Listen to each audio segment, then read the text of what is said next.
Assalamualaikum and hi. We are from Group 15 and today we will be presenting our assignment for the course ATF 31303 Application of Mathematics and Statistics in Business for semester February. Our group member are Nur Syamimi Syuhada binti Zaidi, Nur Izzati Zahidah binti Abdul Rahim, Muhammad Syafiq Iskandar bin Roslim, Muhammad Adam Mukriz bin Abdul Rahman and Ahmad Hashimi bin Isa.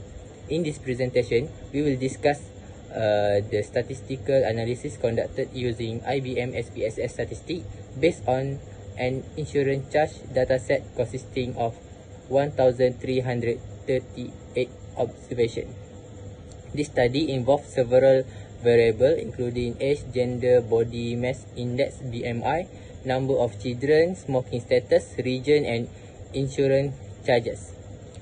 Throughout this presentation, we will explain the data sampling process, descriptive statistical analysis, hypothesis testing using the independent sample t-test, and analysis of variance ANOVA to identify factors that influence BMI and insurance charges. We hope this presentation provides a clearer understanding of how statistical method can be applied in business decision making through data-driven analysis. Without further, let us begin our presentation. Thank you. Assalamualaikum and hi. My name is Muhammad Adam Mukriz bin Abdul Rahman. My matric number is A23A1535. Today, I will present about sampling and data selection. For the sampling and data selection section, our group used the sampling random sampling method through IBM SPSS statistics. The original dataset consisted of 1,338 observations. To determine the sample size, we used the last two digits of each group member matric number. The smallest number obtained was 20, while the largest number was 71. According to the assignment instruction, the required sample size was calculated using the formula 500 minus the smallest number. Therefore, 500 minus 20 result in a sample size of 480 cases. Next, the sampling frame was determined using the formula 500 plus the largest number. This gave us 571 cases, which means the sampling process was conducted within the first 571 observation of the dataset. Okay, next, the sampling procedure was carried out using the select cases function in SPSS. First, we limited the dataset to the first 571 cases by selecting if condition is satisfied and entering the condition that the case number must be less than or equal to 571. Next, we selected the random sample of cases option and interrupted SPSS to randomly choose exactly 481 cases from the first 571 observation. After the sampling process was complete, all unselected cases were deleted and the final sample dataset was saved separately for further analysis. The use of sample random sampling ensured that every observation had an equal chance of being selected, which helped to reduce sampling bias and improve the reliability of the study finding. Thank you. Based on table, 418 respondents included in the analysis. For age, the mean was 39.49 years and a standard deviation of 14.40 years. The minimum age was 18 years, while the maximum age was 64 years. This shows that the respondent represented a wide range of age group. For BMI, the mean was 30.95 with a standard deviation of 5.8 16.83, the minimum BMI was 16.82, while the maximum was 49.06. The indicate that whereas among the respondents, and most respondents has relative high BMI value. For insurance charge, the mean was 13,070 ringgit and 89 cents, with a standard deviation of 11,845 ringgit and 71 cents.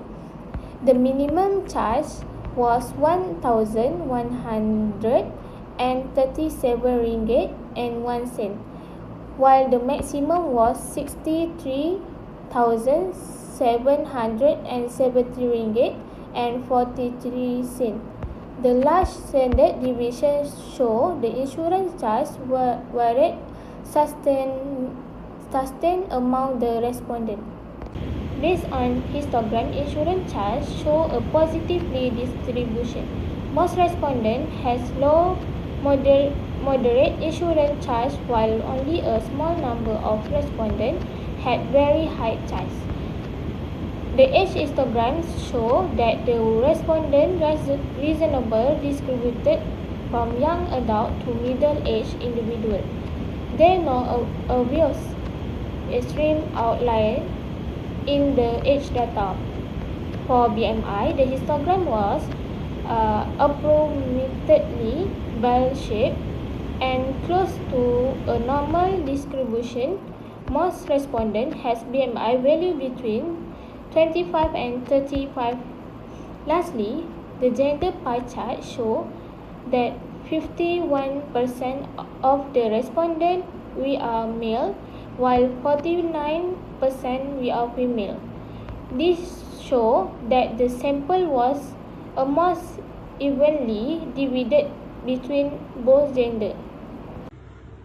Hello, my name is Ahmad Hashimi bin Isa. My number matric is A23A2020.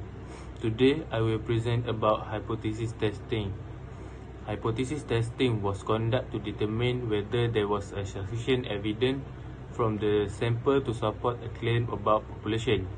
For this study, the null hypothesis states that there was no significant difference in mean BMI between male and female respondents, while the alternative hypothesis states that a significant difference exists. A significant level of 0.05 was used. The decision was based on the p-value generated by IBM XPSS statistic. If the p-value was less or equal than 0.05, the null hypothesis was rejected. Otherwise, the null hypothesis was not rejected. For this analysis, we use an independent sample t-test to determine whether there is a significant difference in BMI between male and female respondents. The null hypothesis states that there is no significant difference in BMI between males and females. The alternative hypothesis states that there is a significant difference in BMI between males and females. The mean BMI for female respondents is 30.98, while the mean BMI for male respondents is 30.92. The p-value obtained is 0.901. Since the p-value is greater than the significance level of 0.05, we fail to reject the null hypothesis. The table shows the comparison of mean BMI between male and female respondents. The mean difference between the two groups is 0.07, indicating only a very small difference in BMI. The p-value is 0.901, which is higher than 0.05. Therefore, the difference is not statistically significant. In conclusion, there is no significant difference in BNI between male and female respondents. This means that gender does not significantly influence BMI in this study. Assalamualaikum, my name is Nur Syamimi Syuhada and my metric number A23A2227. For this section, I will present the analysis of variance or ANOVA. A one-way ANOVA test was conducted to determine whether there was a significant difference in mean BMI among respondents from four regions, which are Northeast, Northwest, Southeast, and Southwest. The independent variable is region, while the dependent variable is BMI. The null hypothesis states there are no significant difference in mean BMI among the four regions. Meanwhile, the alternative hypothesis states that at least one region has significantly different mean BMI. The significance level used was 0.05. Based on the ANOVA result, the F value was 10.009 and the P value was less than 0.001. Since the P value was lower than 0.05, the null hypothesis was rejected. Therefore, there was a significant difference in mean BMI among the four regions. Next, for the descriptive statistics show the mean BMI for each region, the Northeast region recorded a mean BMI of 29.8953, while the Northwest region recorded the lowest mean BMI, which was 29.4846. The Southwest region recorded the highest mean BMI, which was 33.0454. Meanwhile, the Southwest region recorded a mean BMI of 30.8608. Overall, the results show that respondents from the Southeast region had higher mean BMI compared to respondents from the other regions. Since the ANOVA results show a significant difference, the Tukey HSD post hoc test was conducted to identify which region was significantly different. The Southeast region was significantly different from the Northeast region, with a mean difference of 3.15017 and a p-value of less than 0.001. The Southeast region was also significantly different from the Northwest region, with a mean difference of 3.56081 and p-value of less than 0.001. In addition, the Southeast region was significantly different from the Southwest region, with a mean difference of 2.18460 and a p-value of 0.011. However, there were no significant difference among the Northeast, Northwest, and Southwest regions. In conclusion, the Southeast region had the highest mean BMI and was significantly different from the other three regions. Therefore, the null hypothesis was rejected. In conclusion, this study successfully analysed the insurance dataset using IBM SPSS statistic. A total of 418 respondents were selected through simple random sampling. Descriptive statistics were used to summarize the characteristic of the respondent in the variable study. The independent sample t-test showed that there was no significant difference in the BMI between male and female respondent because the p-value was greater than 0.05. However, the one-way ANOVA revealed a significant difference in the mean BMI among the four regions, with the South region recording a higher mean BMI compared to other regions.